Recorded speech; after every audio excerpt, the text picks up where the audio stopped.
Good morning, children. Let us see the second part of chapter number 6, that is flame.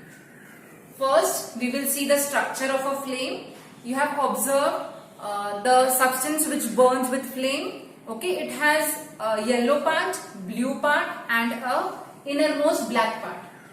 The blue part, the outer zone of blue part, it is zone of complete combustion. Now, first see the three parts of flame: hottest part, moderately hot and the inner one least hot. Now the yellow part is the zone of partial combustion.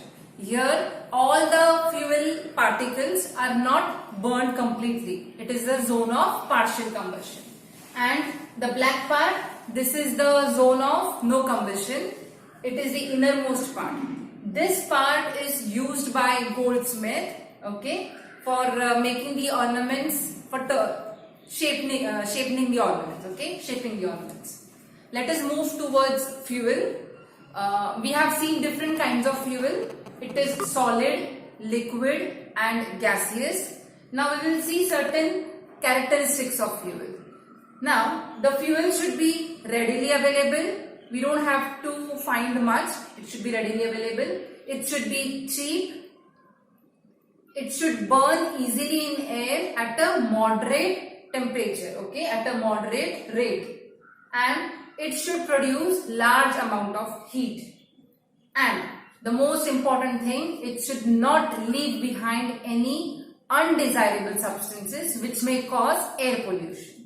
Now, these are all characteristics of ideal fuel, but practically no fuel is an ideal fuel because some might be expensive, they are not cheap, and some which are cheap, they burn not at a moderate rate, okay, and some leave behind certain undesirable substances. So practically we don't have any ideal fuel, but CNG, it is not leaving any undesirable substance behind, though it is not cheap, but it is considered as a safe fuel.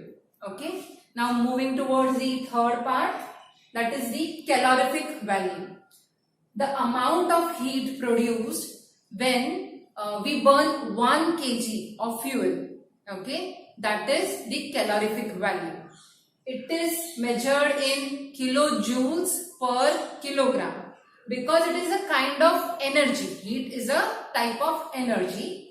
So it is measured, its unit is kilojoule per kilogram. Now let us see certain harmful products, the byproducts which are produced due to combustion of fuels.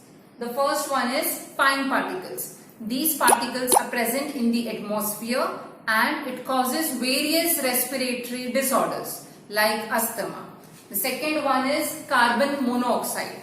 It is produced, for example, by the combustion of charcoal. That's why it is said that a charcoal, if it is burning in a room, you should never close the room. Okay. Some people in winter, they have that habit of burning the charcoal in a big vessel and keeping it in the room to produce heat. But if you are sleeping, it is quite dangerous. The third one is the carbon dioxide. It is a byproduct in most of the cases and it is also naturally produced by human beings. It is used by plants, but if we are burning certain fuels which causes production of carbon dioxide, if its level goes up, then you are well aware with the condition of global warming, okay, all the low-lying areas will be submerged in the water bodies.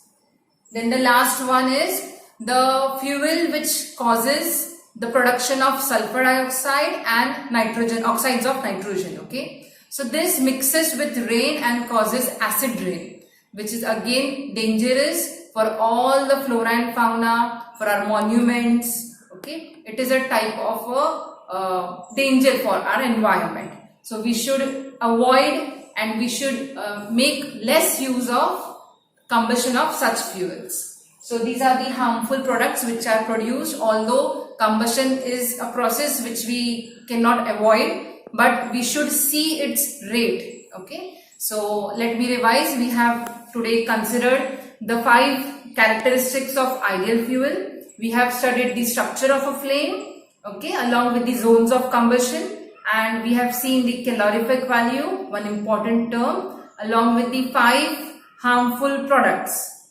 produced by the combustion. And we will discuss exercise today in the Google Meet, but you should try once, okay? Thank you, students.